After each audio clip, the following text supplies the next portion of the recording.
السلام عليكم. الفيديو بتاع النهاردة هشرح عن كور البلياردو ومعمولة من ايه.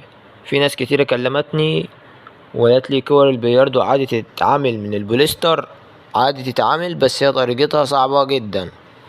ازاي صعبة جدا؟ انا مش هصعبها عليكم، بس انا هقولك ان هي صعبة، بس انا هشرح لك فيديو جزء تاني بطريقة بسيطة جدا، علشان الفيديو متعقد صعب جدا، لان الكورة فيها اجزاء والكورة لازم تطلع سليمة ما فيهاش غلطة.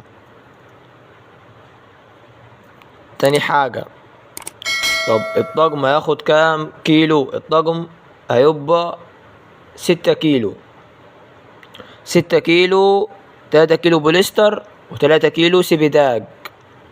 طب الاسطمبة هتتعمل ازاي؟ الاسطمبة هتشتريها جاهزة. طب ليه؟ لانك مش هتعرف تعملها. الاسطمبة فكرة عميلها صعب جدا. انا ممكن اشرح لك ازاي تعمل الطقم، ازاي تعمل الكورة، لانها هي نوعين، في كور سادة وفي كور كاروهات. فالطقم تصنيعه صعب، بس هسهلهولك بطريقة بسيطة جدا ومش مكلفة واي حد يعمله.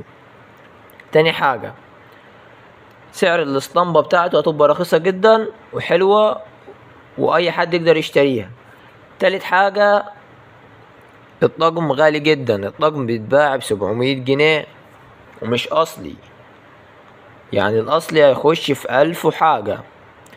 تالت حاجة، تسويقه سهل جدا.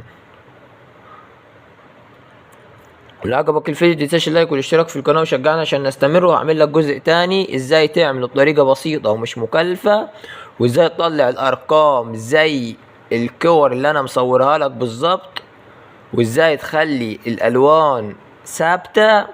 وهنشتغل بالبوليستر الشفاف، مش بوليستر سعودي ولا اي بوليستر تاني. البوليستر الشفاف 1001 ده اللي هنشتغل بيه، لانه ده حلو جدا. والالوان هتبقى الوان بيدمنت اصلية، وهوريك ازاي تجيب الوان بيدمنت اصلية، علشان في ناس كتيرة بتغش فيها.